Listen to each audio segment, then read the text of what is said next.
So obviously, on paper at least, this fight night that we had this weekend, UFC Vegas 58, wasn't exactly like International Fight Week.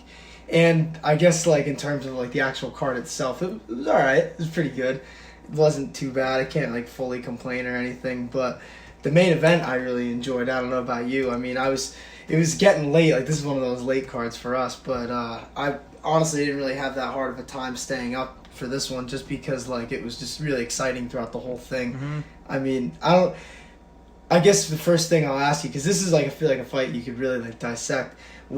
How did you have it kind of scored as you were like going on, if you even did, like, or who did you think I guess was really like winning? Well, I mean, it actually looked like RDA was, especially that round 4, because I mean, it looked like he was going, like, it seemed like that one takedown he was going for the entire fight, like, was just, Fiziev was not having it. That just goes to, Rafael's Fiziev's just elite takedown defense and whatnot.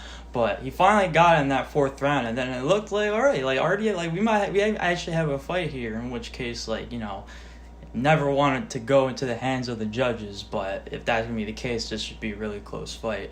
But those first 2 rounds, I think I scored it Fiziev pretty easily. And then it looked like, I guess that experience for RDA was really coming into play, and he just seemed to be getting progressively better as the fight was going on. But it didn't matter. It didn't matter in that last round, and yeah, he got it done.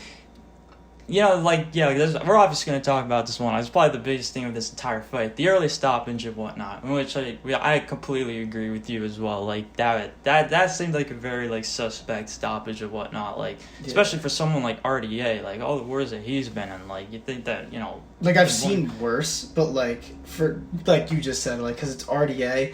Like, I would have liked to see it, like, not even that much longer, because he did get dropped bad. Like, it was a big shot, don't get me wrong. But he literally looked stunned, but I feel like you could have given him, like, a little he bit wasn't longer. out. Exactly, he wasn't out. And it's not even like Fiziev wasn't even laying that much, like, it was the knockdown, and then there wasn't really any hit him ground. with, like, one really good punch, like, after he got him on the ground, but, like, after that is, like, right when they stopped. Like, I like what you said on the page's story about, just reffing is just such a, like, especially in the moment and whatnot, it's such a difficult job, and, like, just you put your shoes and you put yourself into their shoes for a second. It's like no one's ever going to be perfect. So like this isn't to like just completely like shit on Mark Smith and whatnot, or like completely discredit him as a referee. But it's just like especially even him, probably someone, if he were to watch back the fight and whatnot, even he would probably like tell you like, okay, that was it was a little early, but yeah, like for me, I don't even think it needed to go on like even much longer than that. It was just like, I felt like it was just really early because he basically got dropped, and then it was the one punch, and then it was over. I was like, he didn't look like he was completely out of it yet. Like, maybe a couple more punches and he would have been. But, like, I'm not saying he should have, like, been sitting there taking damage like Aldo was versus Piotr Jan. But, like, give him, like, a tiny bit of a leash. That's, like, my opinion on it. But, like I said on the Instagram, it was just, like, it's a tough job, and you never know, like, what Mark Smith sees from his perspective. But, like, in terms of the fight, like, not even taken away from Fiziev, I had it similarly scored to you, just different rounds. Like, I had RDA winning the 1st and the 4th, and then I had Fiziev in 2 and 3. But, I mean, this was just going to be a crazy fight to see on the scorecards. I mean, even if RDA were to survive that knockdown, I would imagine that Fiziev was probably going to win the round 5 and win the fight. And even, like, despite the rounds being, like, really close, like, it felt like it was just... what's the word, like, Fiziev just seemed like it was his pace the whole time. Like, RDA was trying to get him on the ground, which is his wheelhouse, and he just couldn't do it. Like, RDA was 2 for 16 on takedowns. Like, isn't that fucking crazy? Like, Fiziev's takedown defense is, like you just said, like, outstanding. That's what I'm saying. Once he finally got that one takedown in round 4, it just seemed like, like now maybe RDA is like, maybe we actually, because it didn't seem all that close to me, like, at first, and then like I said, as the fight just kept going, like, it seemed like RDA was just, getting better and getting more into it. But, I didn't think that knockdown was going to end it all, and it did. Yeah. But either way, though, Fiziev is the real deal. Like, clearly, I mean, that's not only what beating you RDA can't finishing deny. him, that's incredible. Like, And personally, I'd want to see him either fight Gamrot or Gaethje next. And it wasn't like that's not a fluke victory by any means. No, like I was like, and, you know, I guess even if like Fiziev was getting dominated for, you know, the entire way through, like, you know, at the end of the day, he's still the one that won the fight. So like, yeah, you know, this wasn't even like that. Exactly, yeah. like he was from the get go. You know, it seemed like, well, I mean, kind of a, you know. Like you're it was expecting close, but like it wasn't at the same time. Like it's just like the speed difference was just so evident, and just like that stuff matters, you know. So the technicality too on the feet, like from Fiziev, like he's just so good, like with his Muay Thai, and like RDA was clearly having trouble just getting in the range even to go for takedowns, but yeah, it was really just RDA, just, you know, a bunch of clinch sequences up against the fence and him just trying to get Fiziev down that way, and it just wasn't working. Fiziev's very strong too. That's something I noticed. Like to be able to hold RDA against the fence like that, like that's especially when your opponent is RDA, who's absolutely jacked in his own right. Like you know, great grappler too. Like it's just that was impressive to me. Like even like. Despite it being close, I still thought that's like to beat a guy like RDA and like to control the pace the whole fight. That's just impressive, and like I'm sure he's gonna be in like the top 6 or 7. And like I just said, I think he should either fight Gamrot or Gaethje next. Those are the two for me. He did call out that Gaethje fight. I don't know if he also called out Rafael Nadal, but I don't know if Dana's gonna book that one. He just wants all the Rafaels he can get. Yeah, it's always an interesting call out from him. Like one of them was Vince Vaughn. Then it was Hasbulla, and then now like we got Rafael Nadal. I wonder who it's going to be after his next fight if he wins that one. Hopefully it's something interesting. He seems to put a lot of thought into this. That Gaethje call out though, like that is, I mean, I don't know. It's just because like, you know, Justin Gaethje's still very much one of the premier names, and you know, let alone the lightweight division, like all of UFC. It's like you know, but clearly like the dude's on a skid, like you know. The top dogs at lightweight, like Justin Gaethje, you know, he's had his fair against them, and he hasn't won them. So like, it's what would be, you know, the best fight for Justin Gaethje right now.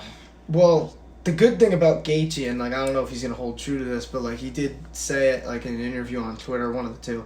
He said he wants to first get his nose fixed because like obviously you've heard him talk like he has major problems there, but he said after that though he does want to like earn his way back to a title shot, which is like promising, which means like maybe he will fight some of these up and comers because I don't know how else he's gonna get there. I mean, unless he rematches like Poirier or something, maybe Dariush, but even that doesn't make much sense. Because it's like now we're like talking about Justin Gaethje and like gatekeeper territory, and it's like you never thought you would you never thought you would put Justin Gaethje's name in that realm, but I don't really think he's there yet, just because like he's, you know, the last fight he lost is the title fight, and like I think maybe if he loses like the fight after this, maybe we'll see what happens, but I just think he's at a place like he can't really be like, you know, I want one more fight and then the title. Like I think, and he seems to realize that. So that's why I think there's a chance that he might fight one. It's almost like he wants to just start over from scratch. Yeah, I mean, he should. I don't know any other way he's going to get there.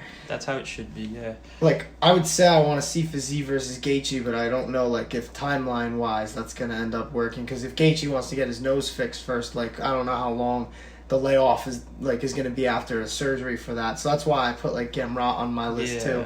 Because I was like, that might make more sense. That's 2 up-and-coming lightweights right there. And you know, and I usually don't like seeing that until they're at this point, like because they're both gonna be like in the top. Like I don't know. I love those. I love those kinds of like you get these 2 surging up and comers, and like you know, you put them against. It's like it sucks to for the guy that loses because it's like you're on this such hot streak and like you just progressively getting closer and closer to the title, and then just to lose to another guy who's in the same shoes as you. It's like there's no shame in that, but it's like damn, like that's just. You're falling behind. It's like it's a tough spot because at lightweight it's just interesting because a lot of the people don't lightweight take fights. Especially too. Like those guys like Poirier and Chandler, like they don't like they don't take fights against Exactly. like guys like that are up and coming like this. Like I don't know. There's so much like drama at the top of that division. It feels like. Yeah, then you got like Conor McGregor too hanging around. Like you never know what's gonna happen with him. I feel like he's gonna be fighting Chandler. That's just my opinion. That's why I haven't said Chandler for any of these guys like who are winning. Because Dana said it's the fight to make, and if Dana says that, they're gonna be pushing for it. But RDA though, on the other hand, I was thinking about it, and I'm like, I don't know if he goes to 170, that's a whole other thing, because God only knows if he goes back up what the options are there. But if he decides to stay at 155, I think him versus Arman Tsarukyan would be a really good fight. Whether it be 3 or 5 rounds doesn't even matter to me. I just think, like, stylistically, they're both just really good grapplers, and I think it'd be, like, a fun one. I would agree 1,000%. I mean, like, Aria can just, dude, clearly just showing, like, he can just put on a scrap with anybody at this point. Like, it doesn't matter how old you are, like, how long you've been doing it, like, he's there to test you. And that's exactly what he did to Rafael Fiziev. He did to Tsarukyan, too. Yeah. That's for sure. A lot, like, in a similar way to Gamrot, I feel like. But very, I don't know.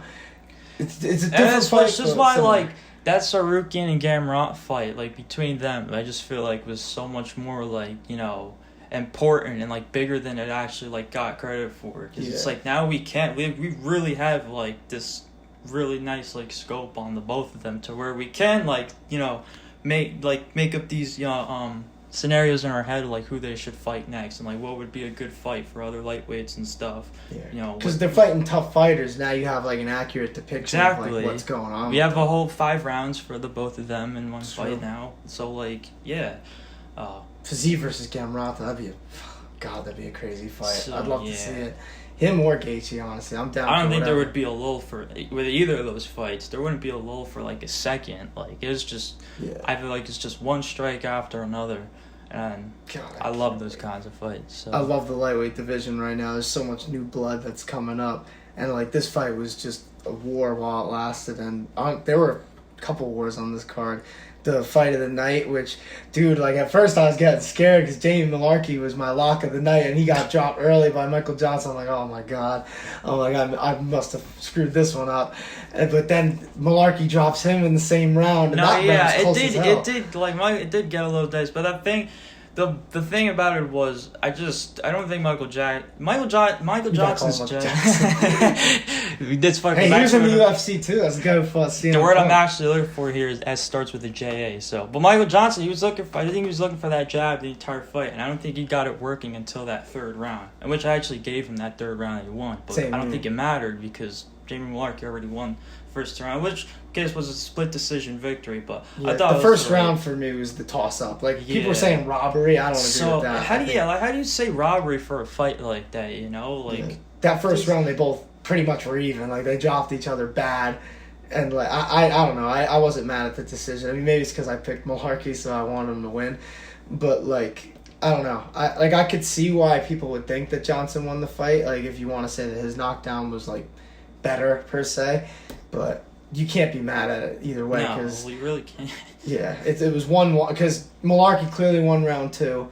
And then Johnson clearly won round 3, so you gotta like choose between that round 1. And if you thought Johnson won that first round by a lot, then I guess I can understand you thinking it's a robbery.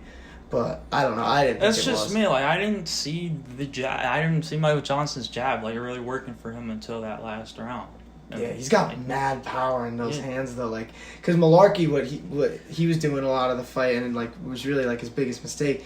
He when he goes in to like kind of like start standing and trading, he like dips his head like right in the pocket, and that's like how Johnson caught him the times he was catching him. So I don't know. It was just like that was just a war. I mean, that fight of the night, probably one of like the best fights of the month so far. Yeah. So yeah, I mean, I was just happy to see a good one. I mean, I'm always happy to see a good war. You know what I mean? The heavyweights, Chase Sherman and Vanderaa, they put on a nice little war for us too.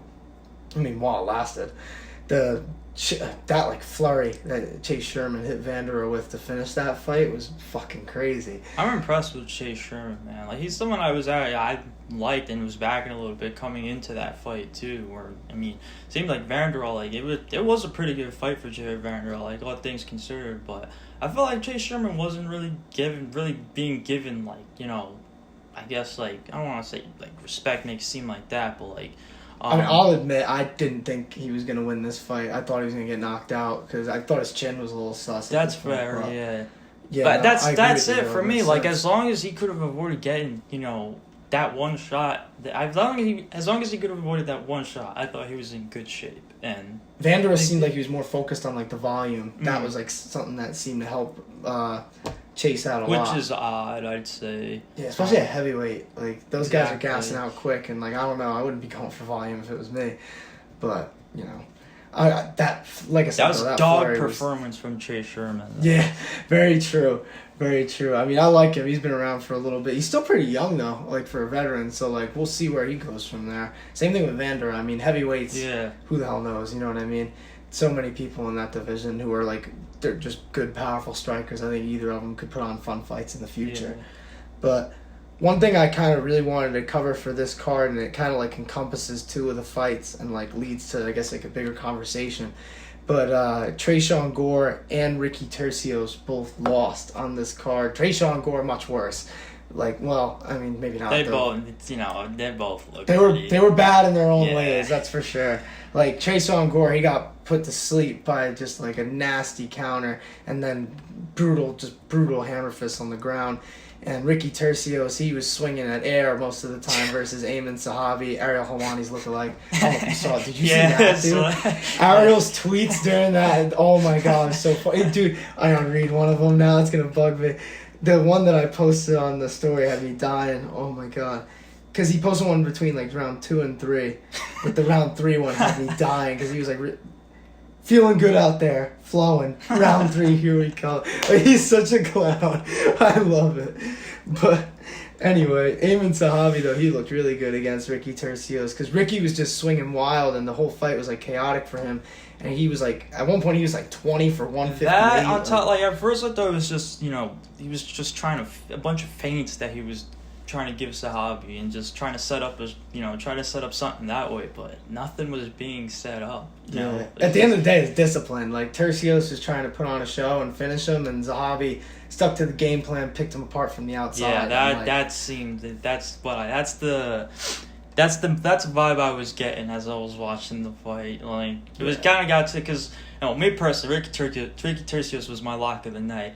And so, this especially was getting me under my skin. It was more like, you know, like, stop going for the highlight and just rack up the points you need to win. I was actually really intrigued when they booked this fight, because Zahavi, like, he's no joke. Like, they're giving Tercios, like, a good test, and I don't know, he didn't pass it that night. I mean, I don't think I think you gotta give him maybe a step back a little bit and see what happens there.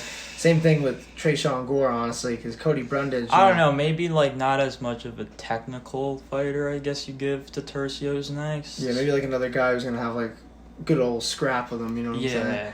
Yeah. But, I don't know, man, it's just tough. No pun intended. But, you know, one of, like, the main points, though, that I got from this, like, those two fights was, like, you know, the TUF 29 alum 0 for 2 on the card, and, like... Lately, it seems like the Ultimate fighters aren't really, like, they're not blossoming into, like, the superstars that the UFC, like, really wants them to turn into and that they used to turn into in the past. Like, I have some high hopes for some of the people off TUF 30, like Zach Pauga, for example, Eduardo Perez, but even some of, like, the women's flyweights, I think, have some good potential. But lately, besides this season, though, it just seems like, I don't know, like, TUF seems to be slipping. What do you think about that, though? Maybe, like... Compare, because, you know, Dana White's Contender Series nowadays, it's like breeding all the best talent. Like, you know, Alex Perez fought for the title, Sugar Sean is going up the ranks. You got all these other people who are, like, coming up from the Contender Series, and it seems like it's almost replacing it. I don't know. That is a really, like, odd phenomenon, I guess. I don't know what it could be because of, honestly... Maybe it's like... Maybe, like, a structure thing with the Contender Series versus TUF. You know, obviously TUF being a reality show as well, and like a whole tournament where you're fighting like twice in a few weeks. You're living in the same house as the people you're gonna fight and all that. Like I don't know, like. And they're also looking for characters sometimes for that one, like people who are funny or like have like Ricky Tercios, for example, was a character last season. Even Trayshawn Gore, like his story and all that, like he's a character in his own right. But and even like a lot of the people this season are like really like one girl who lost in the first round, Hannah Guy. She lives in an ambulance. I think I said that on one of the pods, like a 1991 ambulance. I was like, that's pretty interesting. She says gas is expensive. I was like, yeah, no doubt. You know what I mean? Jesus Christ. But, yeah, I mean, there's Bobby Maximus, that whole story was wild, too, to me. Like, you know, TUF definitely breeds some interesting stories, but it seems like lately it's not breeding the results that the UFC, like, probably wants it to, like, bring. And, like, you know, I enjoy doing Talking TUF just because, like, TUF is a fun show for me personally. But, like, I wonder, like, what the UFC right now is and you also, like, you see it as well, like, how hungry these people are to, like, you know, win this tournament. And you see it the most when they lose, because you could see their reaction and how much it means. For great television, but, like, I don't... It made the UFC. Like, people can't dispute that. Like, Forrest Griffin and Stephan Bonner, like, in that first season, I guess so different from them, though. I guess, like, they feel like, you know, now that they're here in the UFC, like, you know, they can hang with anybody. Like, oh, like, what makes you different from, you know, these guys that I was fighting on this TUF season? And then they get in there with these people and say, oh, like, you know, this is the big leagues now, like, you know, like. The other thing that people always forget about TUF, and, like, I feel like nobody really mentions, is that, like, a lot of the fighters, too, they're fighting outside of their natural weight classes. So, like, a fighter might have 2 wins, but it might be against 2 fighters who are a weight class below them, just trying to get in the UFC through that. Like, in the last fight, what I was talking about in Talking TUF, it was Brogan Walker and Laura Gallardo. Brogan Walker, she's a natural women's flyweight, and Gallardo, she's a natural strawweight. And it seemed like her main problem was closing the distance. And, you know, it's not an excuse per se, but, like, it does matter, you know what I mean? Like, she would be doing better probably in a fight versus someone that's her own size. And, like, that's the same case, like, with anybody, really, in, like, the TUF, like, I don't know, like, the whole series, I guess. And the other thing, though, I think that might be, like, a factor is that back when TUF started, the UFC wasn't, like, the evil empire like it is right now. Like, it didn't have all these great fighters. Back then, it was more spread apart. So, like, there were people coming into the UFC who were as good as, like, some of the top guys at the time. Like, you know, in the beginning, it was, like, people like Rashad Evans, Forrest Griffin, Bisping. You know, like, it's crazy, like, to think about, like, all these people who came up through TUF. And even, like, later in the seasons, like, Kamaru Usman, Tony Ferguson. The UFC roster just, you know, just goes so deep. It's like, there's a fight for everybody.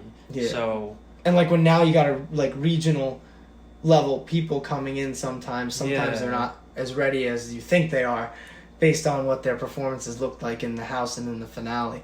It's really interesting to me because it seems like it's almost like the passing of the torch right now between TUF and Dana White's Contender series. Like, this season of TUF has been pretty fun, like, don't get me wrong, but I don't know how much longer we see TUF if it doesn't breed more success or, like, a huge fight that comes out of it. Because I guess the fight right now between Pena and Nunes is getting more hype just from this. But, I don't know. It seems like they're stuck in a weird limbo stage right now. That's just my opinion on it.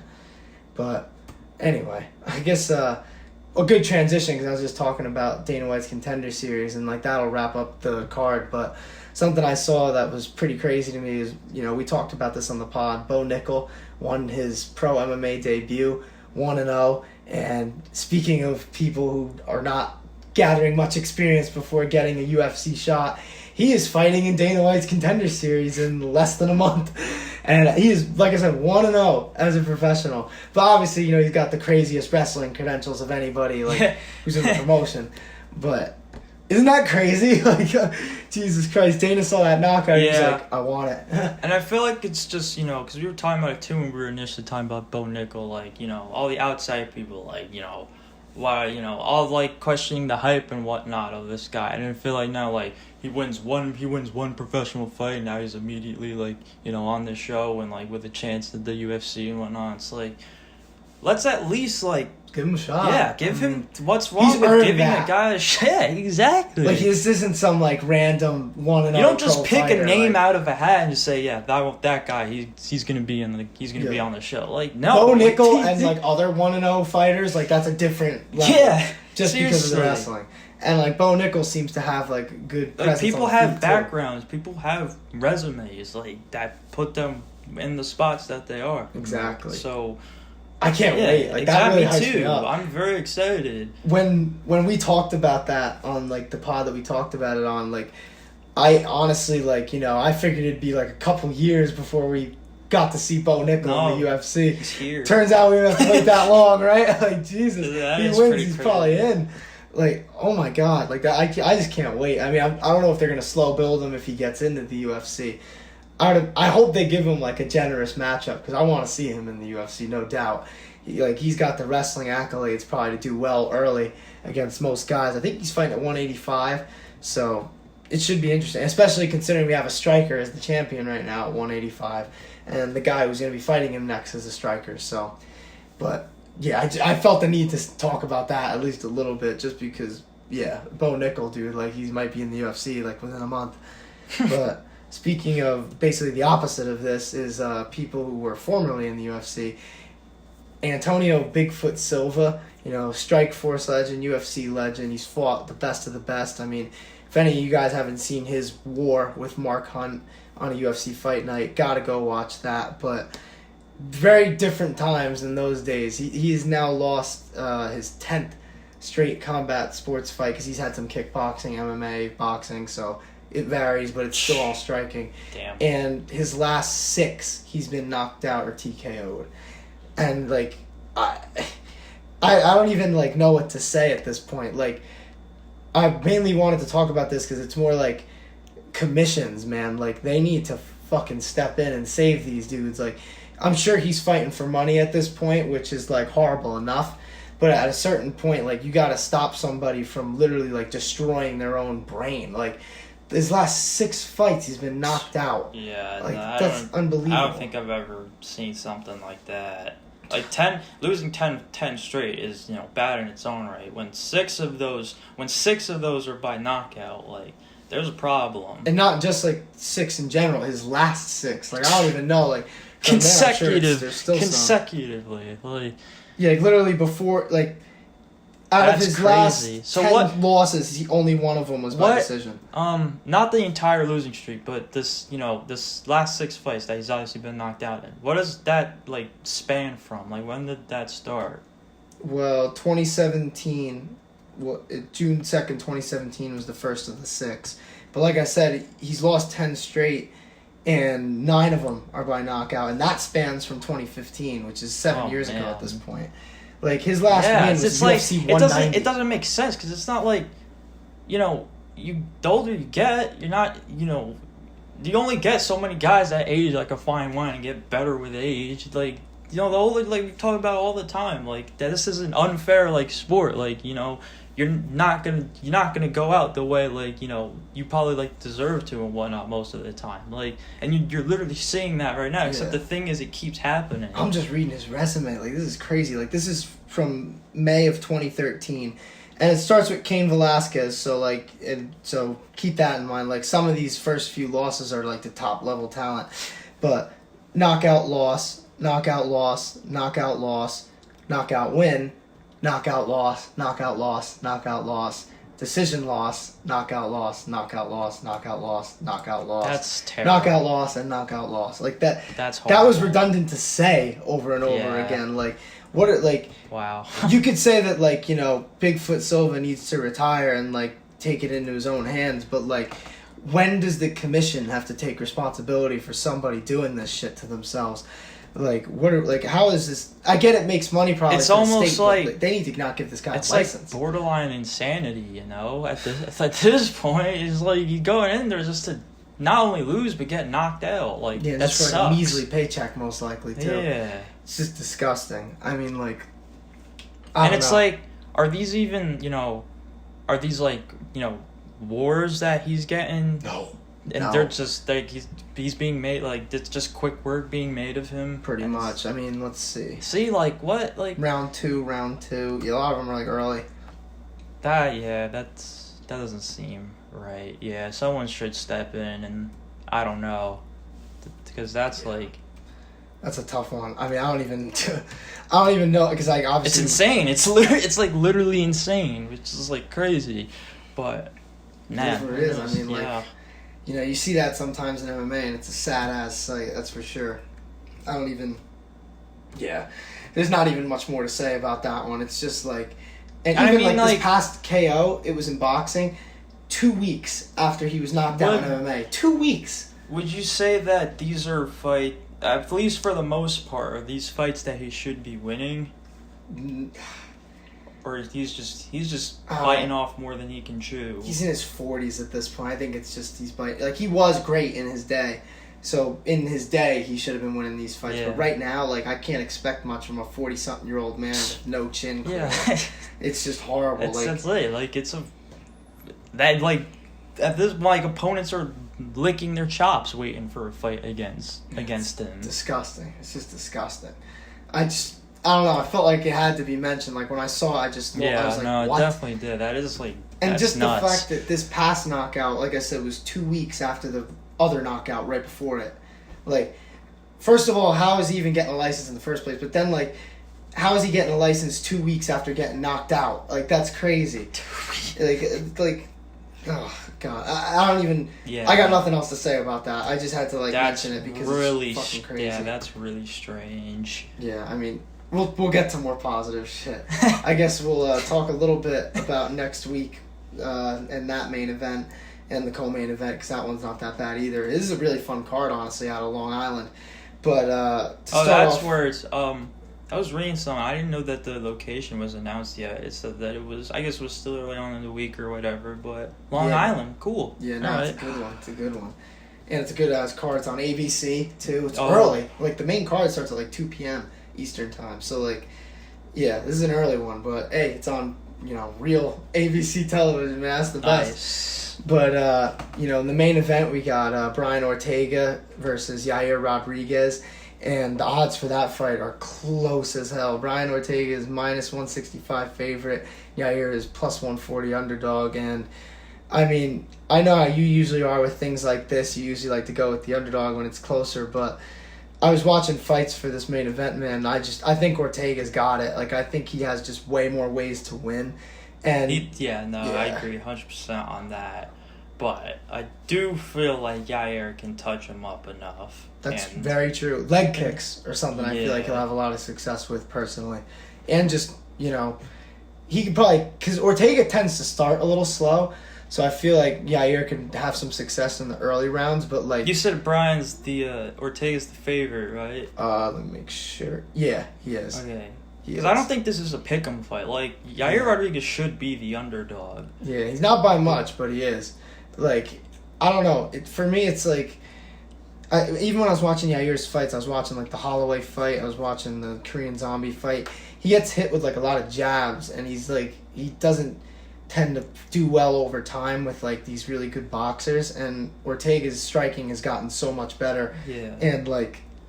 I think he could stick the jab in his face, like, a bunch and stay disciplined, hit him with big shots. I think this fight's going to be a war, personally, but I think Ortega's going to get the better of it, because...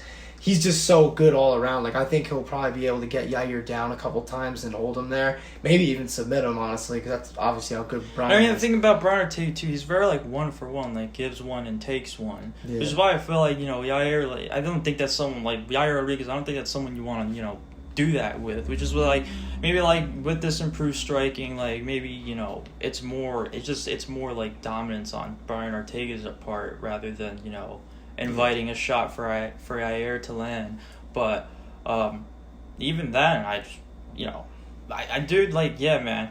This deserves to be a really close fight. It should be a lot of fun. Yeah, You know, it's the last featherweight main event on ABC that I can recall. You know, Cater and Holloway. That was so much fun. That was really fun. I hope that this can match that, and honestly, it has all the makings of doing so, or even being better than that fight. But they each have tools to win. Like, I think another thing with Yair, like, that goes for him. He's definitely, I think he's faster than Brian Ortega on the feet, and I think I feel like this is gonna be one of those fights that, like, Yair is dominating early. And then another thing Ortega with gets it Yair, later. like, in that Max Holloway fight, like, I don't think he was really being given much of a chance, at least. Not to say he's not being given much of a chance in this fight. Nah, he was like a really heavy underdog. Yeah. I remember, like, even at the time, I was like, what the fuck? Like, I thought Holloway was gonna win, but I was like, it shouldn't be this much. It was pretty disrespectful. And then the fight happened, and you saw what happened. But yeah. I think this fight for him is going to look very similarly to it, though. That's just what it is. Like, I think he'll look good early, and then he's going to fade as it goes on, as Ortega starts to find his range more. And if he gets Yair down, it might be a wrap, like, genuinely, because he's that good on the ground. Like, not everybody is Alex Volkanovski. I think the books with these odds, I think they see that last Holloway fight and it's like, okay, like, we shouldn't be discrediting him as much as we did the last time, and like, you know, this is a closer fight than, like, you know, I guess I guess this is a closer fight than some people might give it, you know, credit for, because it really is. And I guess just like you said, Brian Ortega, he has, I don't know, I think he's more ways to win. He deserves to be the favorite, like, you know, so as long as he doesn't let the Yair's speed advantage, you know, get the better. If he can work the ground, the grappling, and get those takedowns, all that, should be a relatively good win for. I think it goes the distance too. Personally, like, I think neither of them are going to get each other out of there, just because they both have granite chins at this point. Like, they've been rocked before, but I've never really seen them, like, down and out like that. But yeah, I mean, for me, I got Ortega. I mean, I think it's going to be a really close fight, but I got Ortega. And the co-main event, though, strawweight matchup, the return of Michelle Waterson versus Amanda Lemos. And all I got to say is I think Waterson is biting off way more than she can chew in this fight. I think that Lemos is the real deal. Like, she only lost to Andrade at 115 right now, like, lately. And I think Andrade is one of the best in the division. And Waterson hasn't looked that great in her past, like, 3 fights. And coming back against someone who's this dangerous, I think she might get knocked the fuck out, genuinely. She's elusive, but I don't think she's going to be elusive enough I don't like it for her either, honestly. Yeah, I would have liked to see her against, like, a lesser opponent than this. I think Lemos could be, like, a future champion at some point. And Waterson, I think her best days are behind her. Definitely, yeah. Yeah, well, I guess there wasn't too much to talk about for that one. There really isn't. Like, I mean, there's, like, the experience is really it, I guess, you give to Michelle Waterson. And even on the ground, I think Lemos is probably a little bit better, but yeah, I don't know. This fight I kind of put in the same, like, in the sense that, I guess to a lesser degree, because not to say that I thought Rafael Fiziev was going to just destroy RDA, but I did say, like, you know, I think it's a fight that Rafael Fiziev, like, shouldn't lose. Like, you know, this is the fight that's really going to propel you into that, you know, upper echelon, like, really get your name, like, known within the division. I think it's the same thing for Amanda Lemos. And then as far as the odds, the odds go, she's a huge favorite, Amanda Lemos. So, I mean, and it's warranted. So, like, besides that, I mean, like, you know, there's some pretty good fights on this card. I mean, Shane Burgos versus Charles Jourdain is going to be a war. Can't wait to see Jack Shore versus Ricky Simone. Lauren Murphy versus Misha Tate.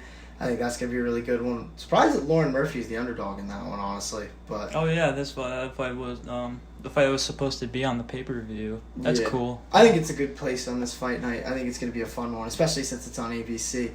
But, yeah, like I said, early start time for that one. But I guess with that, there wasn't really much else to talk about from this weekend. I mean, I guess from there, you know, next week it's going to be the for Talking Tough. I can't wait to talk about the final I shouldn't say it like this. The last heavyweight semifinal fight, and then we're going to find out, obviously, which heavyweight is fighting Zach Pauga in the finale. And so I can't wait to do that. And then, obviously, on next Monday, we'll be back. Well, you you're not going to be here, right, next Monday? Or? No, no, Yeah. I'm not gonna be. I'm gonna be away That's right. next week for. So I'll be here on next Monday, breaking down the action from UFC Long Island. I can't wait to talk about it, and even though you're not going to be here, I know you can't wait to watch it because this one's going to be a crazy good card. Dope. But it's been a fun weekend in combat sports. I think next weekend's going to be another fun one, and can't wait to talk about it. So see y'all next time. See you guys.